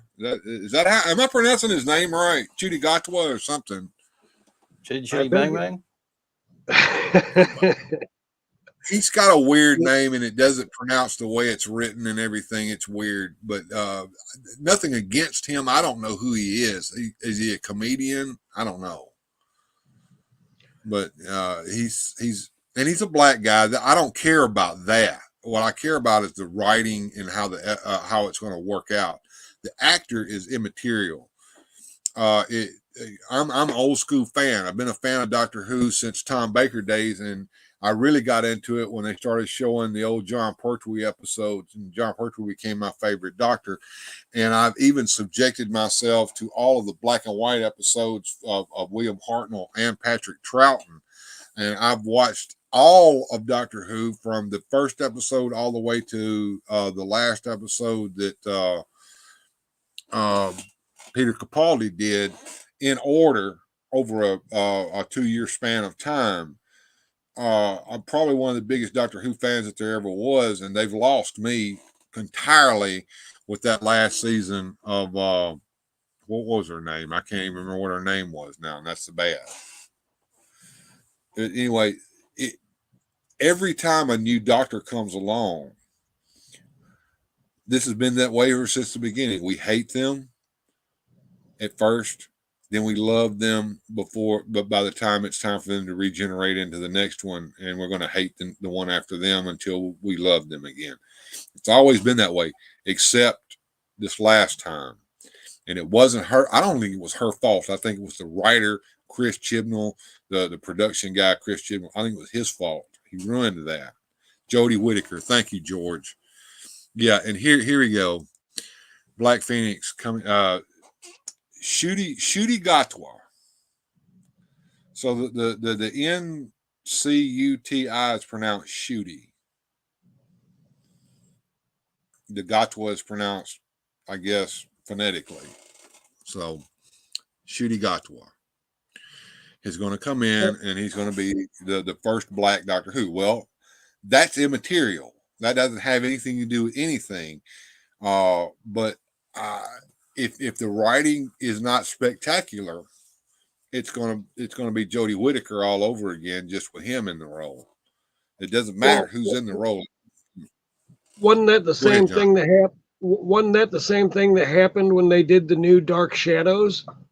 Everybody hated the new one, and it kind of grew on me. But again, with Doctor Who, I remember when I think I watched my very first episode of Doctor Who on PBS, which is Channel 9 here in St. Louis,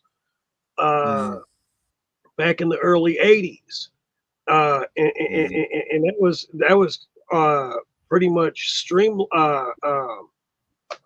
what the hell they call it, syndicated on Channel 9 PBS. Mm-hmm. Yeah, and what was interesting back in those days, and I distinctly remember this, you could watch them episodically as meant to be watched during the week, but on Saturday they would make these omnibus where they would take the whole episode and string it together into like a movie that you could watch. Right. Absolutely. Yeah, that you bringing back some old memories. I even remember some of the voiceovers that went with that, and some of the intersects between them and stuff like that they did just for PBS. Lion's Heart, I think, was the name of the production company that was doing that. Yep. Yeah, you're talking to a big time Doctor Who fan here, folks. I've got a full DVD collection, and look, I've got the episodes that don't exist. I've got what they call telesnap reconstructions of those on with the audio added back into it on DVD. And it takes a hell of a fan to sit there and subject themselves to that, to watch it just so they can get that episode in their mind, sort of the way it went. Yes, I have Target novels here out the butthole, to the point to where the memory cheats. Some of the Target novels were written a hell of a lot better than even the TV show was, with scenes that weren't shown on television because the writers wrote the Target novels the way they wanted to without any interference from the BBC, to the point where you think that some of the things that you remember reading in the Target novels actually happen on the screen. Has that ever happened to you, figuratively speaking, if you read the Target novels and done that? Yeah, I have. It's kind of weird because, like, again, like you said, you you read one thing and then it's completely different when you see it, and it's just like, hold up, where did that happen? Yeah, how did that come into my head? Well, it was from a Target novel that you read, and that scene was embedded into your mind to the point where your mind reconstructed it like it was on television. And then, you know how the human mind remembers things the way it remembers things, not necessarily the way it actually happened. The writing is what caused me to drop out. There's no coming back from the Timeless Children. No, there's not. that's what ruined it. It wasn't Jodie Whittaker in the role. It was the abysmal writing and the fact that they went and destroyed the Doctor himself, or herself, or itself, or whatever it is, to the point where you can't come back from that. Now, there is a way to do that. It all happened in the Matrix, and it was the Master's fault. And now he's come out of the Matrix and he's back into reality again. And we were all hoping that maybe what RTD would do, but RTD said, no. We're not going to change anything. And he doubles down on it. So, yeah, Right. it's not going to work. Oh, well, guys, I'm over the 2-hour limit mark. I've got to go. I'll start with you, Johnny. Plug your shit, and then we'll let Figuratively Speaking plug his, and then I'll say goodbye to everybody. Go, Johnny. Oh yeah, I'll go. Yeah, just I don't know, Boba Joe week to week. We're going to do Jingle All the Way and National Lampoon's Christmas Vacation in a couple of weeks. Yeah. All right. Let me translate what the jibber jabber that he just said for you folks at home. He said, I have a YouTube channel. Please subscribe to it. I'm doing some videos. Unsubscribe. Unsubscribe to it. See, and now to understand this AI creation that's over here that I put up here on the screen, sometimes it glitches, and it's glitching right now. But anyway, go check him out, because he's got some cool shit on there. And apparently I'm the star of one of the videos as well. Me and Hogan go to Eternia. That's got to be watched. Go ahead, Motu John, Figuratively Speaking. Tell us all about you and your channel and where we can find you. All right. Well, you can find me on IG, of course, under Figuratively Speaking. You can find me on YouTube under Figuratively Speaking, or Motu John 369 at YouTube.com. I'm working on some things. I'm working on a still motion video. That'll be coming out probably in about a month, maybe the first of the year. I am working on some other unboxings, and I will be doing a live probably in the next week and a half. Just got a few things that I gotta take care of with what I'm working on, and other than that, that's pretty much it. Cool, good deal. Well, I will tell everyone that I will be premiering a toy hunt video tomorrow before the noon show live, and we will see what I picked up in the toy hunt. We will open it up on the live show tomorrow. That's basically what I've got going on. I've got another video that's going to drop on Wednesday. It's going to be an in-depth analysis of the storybook King of Castle Grayskull. And I'm going to go page by page in that and go over what was in that story and how that affected my play and how I think about that, because I live in that original 4 books. My figures are from there. They act out that. Everything that they do is based on that. The Filmation cartoon have very little to do with it, even though I like the Filmation cartoon. That's not where my play pattern lies. But anyway, it's like Jumanji. Phil was trapped inside those books trying to get out. Yes, that's exactly. That sounds like a fodder for more videos from the Unmasked Maniac over there.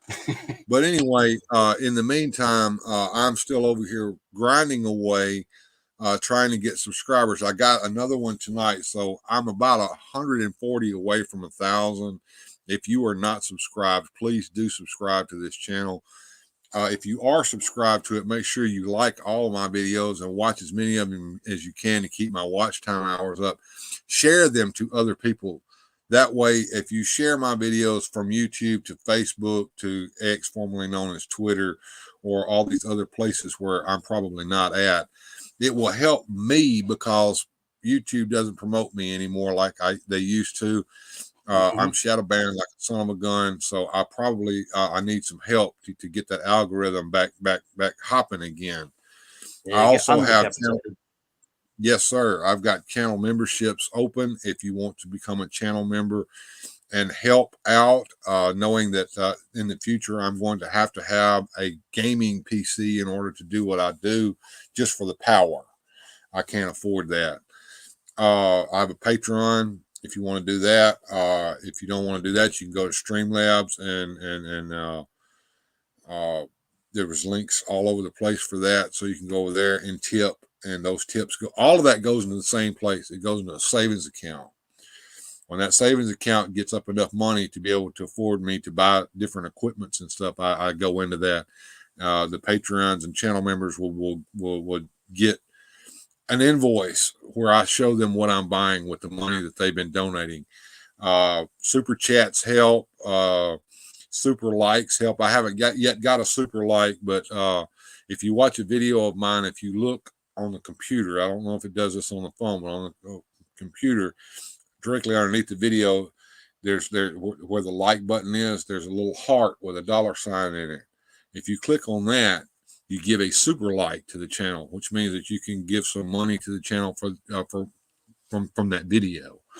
All of these things help, and it hurts me to have to beg, but the only way that I can, I have to remind people that all of these things are available to them, that if they really love the channel and they want to help the channel out, because, you know, none of this is free. The Toy Hunter, danger. All right. Go ahead, John. Don't forget about the merch. Don't forget about Bill's merch. Oh yeah, absolutely. There is merch available. Let me pull up full screen here over you guys. If you look right above my head here, buy some merch at my merch store on Spreadshop. You can get a coffee cup like this. Let's see, I've got it over here. Let's see, you can get a teddy bear like this right here. You can pull him down where you can see him underneath that merch banner. There we go. So if you want to help out the channel, or you want to give a gift to somebody, or you want to buy a shirt or some swag, some stickers or something to just show your support for this channel, all that's available there on the merch store. So yeah, thank you for reminding me there, figuratively speaking. It's always great to be able to do that. And thank you two guys for being here with me. Thank Jonezer, who had to run and get his son, for coming in and actually making me think of saying, hey, let me go ahead and do the live stream anyway. So I wasn't going to live stream this weekend, and God damn it, I did it anyway. I think that's my new motto. Anyway, in the meantime, I will see you guys next time here on Weird Fantastic Toy Adventures. Everyone have a good journey, and don't take off, you two. We'll talk in a minute. Here's the credits. Jonathan, run.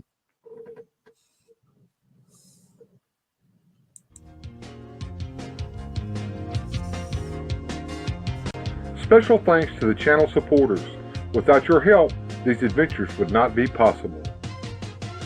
Thanks for watching. If you enjoyed today's adventure, please hit like, subscribe, and share the video.